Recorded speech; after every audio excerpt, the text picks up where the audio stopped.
can't even find where it is.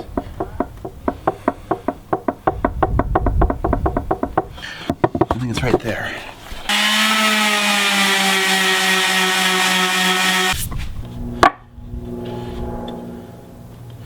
Okay, I think that's good.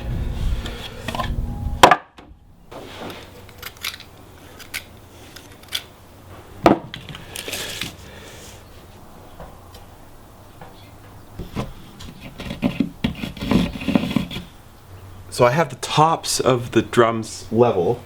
I sanded them down so they're level. And now what I'm doing is I'm marking out rings and then cutting them out and attaching them to the top of the drums so that I can use a router bit and actually take the drums down to the diameter that I need them to be. So that's what I'm doing right now. Okay.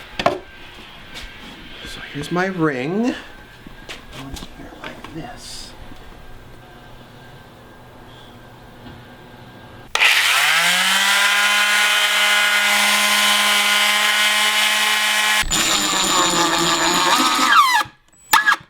Well, I'm about to cut this thing, and I have one chance. So, don't mess up one single time.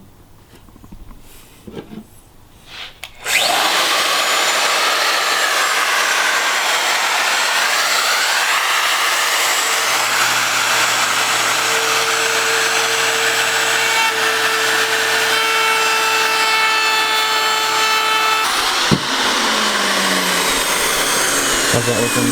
Looking great. That's good. Yeah, I'm excited.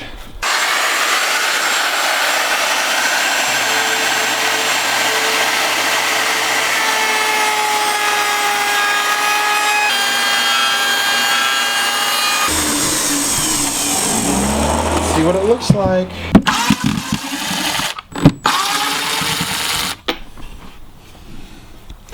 There you go. Then I'll come in after I'm done getting all these shaped and I'll give it a bearing edge. So that's pretty darn cool, doesn't it? I'm proud of myself. Are you proud of me? You proud of me? How many hours do you think? I have no idea. Too many? I mean, if you count all the microwaving, it's ridiculous, but I didn't really do any of that, so. So you see how it's, I don't know, it's like a 1/2 inch thick around here? What I'm doing now is I'm wedging it up so that the drum head sits on more of a point so it resonates, because otherwise it's just going to sound dead. It's called the bearing edge, so that's what we're doing right now.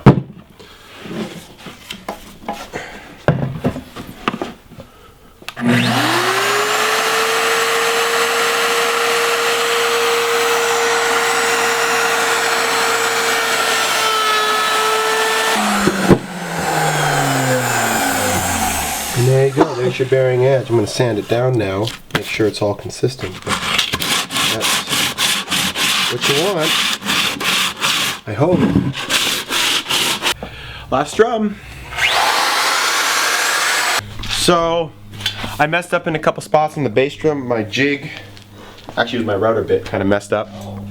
And the bearing came down and then it screwed up. So I had some gouges in here. So what we did is we just took some epoxy putty and filled it. So now I'm going to sand it down and get it to about the, you know, consistent with the rest of it around it. So.